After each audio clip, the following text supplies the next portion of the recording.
ஓட்டுநர் நடத்துனர் சொந்தங்கள் அனைவருக்கும் வணக்கம். ரிசல்ட் வந்து 10 நாள் ஆச்சு. செய்முறை தேர்வுக்கான அழைப்பு கடிதம் எப்போ வரும் அப்படின்னு எல்லாருமே எதிர்பார்த்து காத்துக்கிட்டு இருக்கோம். இன்னும் 10 நாட்களுக்குள் அனைவரது வீட்டிற்கும் மதிப்பெண் வாரியாக செய்முறை தேர்விற்கான அழைப்பு கடிதம் வீட்டிற்கு வரவிருக்கிறது.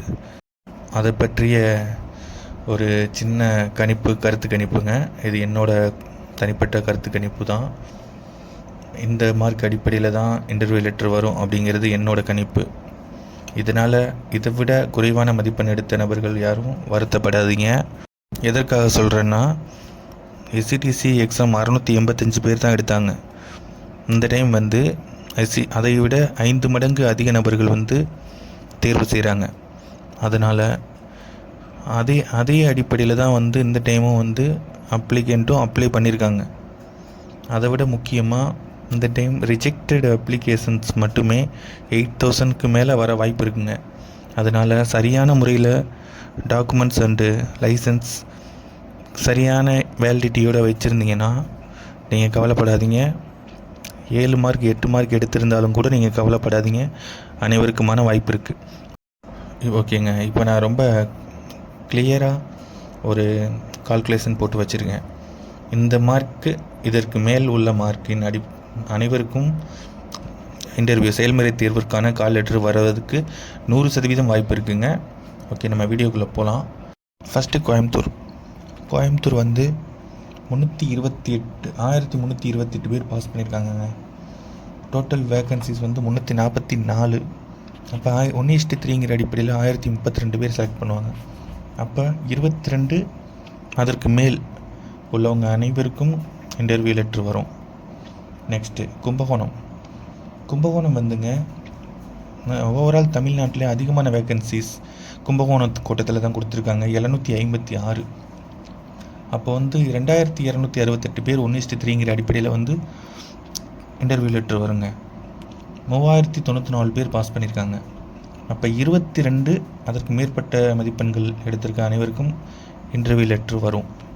அடுத்ததாக மதுரை பொறுத்த வரைக்கும் டோட்டல் வேக்கன்சிஸ் வந்து 322ங்க. அப்போ 1:3ங்கிற அடிப்படையில் 966 பேர் வந்து இன்டர்வியூக்கு வந்து செலக்ட் பண்ணுவாங்க. டோட்டலாக 2140 பேர் வந்து எக்ஸாம் பாஸ் பண்ணியிருக்காங்க. அப்போ வந்து உங்களுக்கு 25க்கு மேற்பட்ட மதிப்பெண்கள் எடுத்திருக்க அனைவருக்கும் செய்முறை தேர்வுக்கான அழைப்பு கடிதம் வருங்க. திருநெல்வேலி பொறுத்த வரைக்கும் 3237 பேர் பாஸ் பண்ணியிருக்காங்கங்க. அனைத்து மண்டலங்களை பொறுத்த வரைக்கும் திருநெல்வேலி மண்டலத்தில் தான் அதிகமான எண்ணிக்கையில் வந்து பாஸ் பண்ணியிருக்காங்க. ஓகேங்களா, அதனால் கட் ஆஃப் வந்து 27 அதற்கு மேற்பட்ட மதிப்பெண்கள் உள்ள அனைவருக்கும் கால் லெட்ரு 100% வருங்க. கம்மியாக மார்க் எடுத்திருக்கவங்க யாரும் வருத்தப்படாதீங்க. இது என்னோட கணிப்பு. ஓகேங்களா, 1086ங்கிற 1:3ங்கிற அடிப்படையில் வந்து கால் லெட்டர் அனுப்புனாங்கன்னா 27க்கு மேற்பட்ட மதிப்பெண்கள் எடுத்திருக்க அனைவருக்கும் செய்முறை தேர்வுக்கான அழைப்பு கடிதம் வருங்க.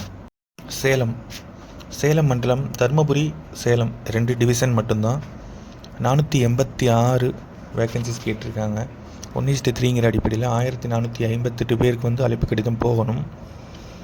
பாஸ் எண்ணிக்கை வந்து 1822ங்க. கம்மியான பாஸ் எண்ணிக்கை தான். அதனால் 20க்கு மேற்பட்ட மதிப்பெண்கள் எடுத்திருக்க அனைவருக்கும் அழைப்பு கடிதம் வரும். சேலம் மண்டலம் பொறுத்தவரை. விழுப்புரம் மண்டலம் வந்து உங்களுக்கு விழுப்புரம் அண்டு மதுரை 2க்குமே ஒரே வேகன்சிஸ் கொடுத்துருக்காங்க, 322. விழுப்புரம் வந்து ஒரு 5 டிவிஷனுங்க. விழுப்புரம், வேலூர், காஞ்சிபுரம், கடலூர், திருவண்ணாமலைன்னு ஒரு 5 டிவிஷன் இருக்குது. கம்மியான வேகன்சிஸ் தான் கொடுத்துருக்காங்க. அப்போ 1:3ங்கிற அடிப்படையில் 966 பேருக்கு வந்து அழைப்பு கடிதம் போகணுங்க. அப்போ 2081 பேர் வந்து பாஸ் பண்ணியிருக்காங்க எக்ஸாம். அப்போ 24க்கு மேற்பட்ட அனைவருக்கும் செய்முறை தேர்வுக்கான அழைப்பு கடிதம் வரும். எம்டிசி சென்னை மாநகராட்சி பொறுத்த வரைக்கும் 364 வேகன்சிஸ் கொடுத்துருக்காங்க. சென்னை மாநகராட்சியில் எக்ஸாம் பாஸ் பண்ண அனைவருக்குமே வந்து கால் லெட்டர் வருவதற்கு 100% வாய்ப்பு இருக்குங்க. அதனால் எக்ஸாம் பாஸ் பண்ணியிருந்தாலே போதும்னு எதன் அடிப்படையில் சொல்கிறேன்னா, தமிழ் எலிஜிபிள் டெஸ்ட்டில் பாஸ் பண்ணியிருந்தாலே போதும். ஓகேங்க. எஸ்சிடிசி வந்து டோட்டல் வேகன்சிஸ் வந்து உங்களுக்கு 318. ஆல்ரெடி 685 பேர் எடுத்திருக்காங்க. இப்போ 318 பேர் வந்து கேட்டிருக்காங்க. எஸ்சிடிசி பொறுத்த வரைக்கும் 954 தாங்க 1:3ங்கிற அடிப்படையில் எடுக்கணும். அதில் 1037 பேர் தான் பாஸ் பண்ணியிருக்காங்க. அதனால் 19 அதற்கு மேற்பட்ட மதிப்பெண்கள் எடுத்திருக்க அனைவருக்கும் செயல்முறை தீர்வுக்கான அழைப்பு கடிதம் வரும். ஓகேங்க. நெக்ஸ்ட்டு ரிசர்வேஷன் கோட்டா பற்றி பார்த்துடலாம். அனைத்து வகுப்பினருக்குமே ரிசர்வேஷன் கொடுத்துருப்பாங்க கவர்மெண்ட்லேருந்து. எந்த ஒரு கவர்மெண்ட் எக்ஸாம் கவர்மெண்ட் வேலைக்கு செலக்ட் பண்ணாலும் இந்த ரிசர்வேஷன் பெர்சன்டேஜ் படி தான் முதல்ல ஆட்கள் தேர்வு செய்வாங்க. அதன் பிறகு தான் மீதி உள்ள நபர்கள் தேர்வு செய்யப்படுவாங்க. இதில் ஒவ்வொரு கேஸ்ட்டுக்கும் எத்தனை பெர்சன்டேஜுங்கிறது கொடுத்துருக்கு பாருங்கள். இது கவர்மெண்ட்டோட அஃபீஷியல் வெப்சைட்டில் இருந்து எடுத்தது தாங்க. அது மட்டும் இல்லாமல் இப்போ கொடுத்துருக்க வேக்கன்சிஸ்க்கு ஒவ்வொரு கேஸ்ட்டுக்கும் எத்தனை பெர்சன்டேஜ்னு எடுக்கும்போது எத்தனை நபர்கள் தேர்வு செய்யப்படுவாங்க அப்படிங்கிறத நான் தெளிவாக கால்குலேட் பண்ணி உங்களுக்கு காட்டுறேன் பாருங்கள். ஃபஸ்ட்டு உள்ளது பெர்சன்டேஜுங்க, செகண்ட் கேஸ்ட்டு, மூணாவது மார்க்கு, நாலாவது எத்தனை நபர்கள் தேர்வு செய்வாங்க, கேண்டிடேட்டோட எண்ணிக்கை எவ்வளவு. எஸ்டிக்கு 1%.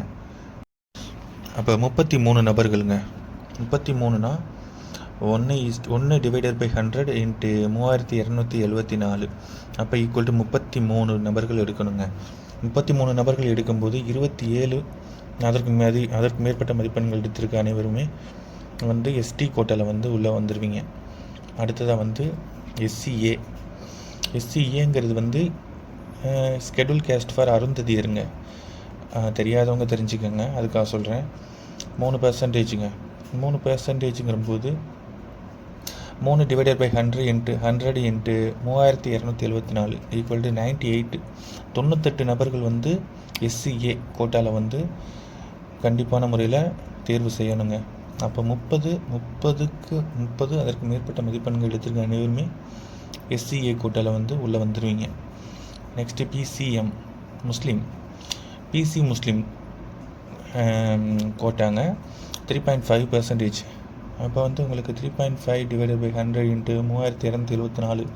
அப்போ 115 நபர்களுங்க. பிசிஎம்மில் 115 நபர்கள் ஆட்கள் தேர்வு செய்யணும்.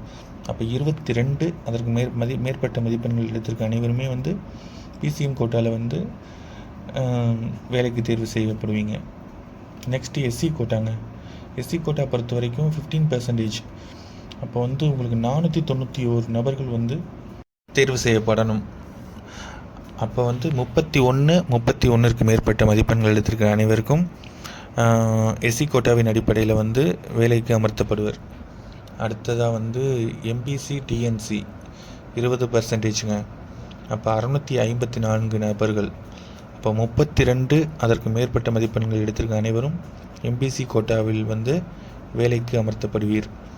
அடுத்ததாக பிசி கோட்டாங்க. பிசி 26.5%ங்க. 33 அதற்கு மேற்பட்ட மதிப்பெண்கள் எடுத்திருக்க அனைவருமே வேலைக்கு அமர்த்தப்படுவார்கள் பிசி கோட்டாவின் அடிப்படையில். 868 நபர்களுங்க பிசி கோட்டாவில் எடுக்கும்போது. இப்போ கொடுத்துருக்க 3274 போஸ்டிங்க்கு நான் உங்களுக்கு கால்குலேட் பண்ணி சொல்லிகிட்ருக்கேன். ஓகே, லாஸ்ட்டாக ஜென்ரல் கேட்டகரி, அதாவது ஓப்பன் காம்படிஷன். இதில் அதிக மதிப்பெண் எடுத்த நபர் எந்த வகுப்பினை சேர்ந்தவராக இருந்தாலும் இந்த ஓப்பன் காம்படிஷனில் கலந்துக்குவாங்க. இது மார்க் அடிப்படையில் தாங்க இது எடுப்பாங்க. இதற்கு 34 அதற்கு மேற்பட்ட மதிப்பெண்கள் எடுத்திருக்க அனைவருமே ஓப்பன் ஜென்ரல் கேட்டகரியில் ஓப்பன் காம்படிஷனில் கலந்துக்குவாங்க, வேலைக்கு அமர்த்தப்படுவாங்க. 304A இந்த ஐபிசி செக்ஷனுங்கிறது. இதை பற்றி நிறைய பேர் கேட்டிருந்தீங்க. டிரைவர் கண்ட்ராக்டர்கள் எல்லாருக்குமே தெரியும் இதை பற்றி. விபத்து ஏற்படுத்தி மரணம் ஏற்பட்டிருந்துச்சுன்னா 304A போடுவாங்க. இந்த வழக்கு நடந்துக்கிட்டு நிலுவையில் இருந்துச்சுன்னா ஒன்றும் பிரச்சனையே இல்லைங்க. நீங்கள் அப்ளிகேஷனில் மென்ஷன் பண்ணி அப்ளை பண்ணியிருந்தீங்கன்னா கண்டிப்பாக ஏற்றுப்பாங்க, எந்த பிரச்சனையுமே இல்லை. இது அப்ளிகேஷனில் மென்ஷன் பண்ணாமல் இருந்து போலீஸ் வெரிஃபிகேஷனில் உங்களுக்கு வரும்போது அப்போ இந்த கொஸ்டின் கேட்பாங்க. இது எந்த அளவுக்கு மேஜர் பிரச்சனையாகும் அப்படிங்கிறது சரியாக தெரியலைங்க. ஆனால் அப்ளிகேஷனில் மென்ஷன் பண்ணியிருந்தீங்கன்னா உங்களுக்கு எந்த பிரச்சனையும் இல்லை. அப்ளிகேஷனில் எனக்கு இந்த வழக்கு இருக்குது, இந்த வழக்கு நிலுவையில் இருக்குது அப்படிங்கிறத மென்ஷன் பண்ண சொல்லி கேட்டிருந்தாங்க. அதை நீங்கள் கரெக்டான முறையில் நீங்கள் அப்ளை பண்ணியிருந்தீங்கன்னா உங்களுக்கு எந்த ப்ராப்ளமும் இல்லை. ஓகேங்க, நெக்ஸ்ட் வீடியோவில் சந்திக்கலாம். ஓகே, பாய். அனைத்து நண்பர்களும் சேனலை சப்ஸ்கிரைப் பண்ணிடுங்க. அப்போ தான் அடுத்தடுத்து போடுற வீடியோ உங்களுக்கு உடனுக்குடனே வருங்க. ஓகேங்க, நன்றி, வணக்கம்.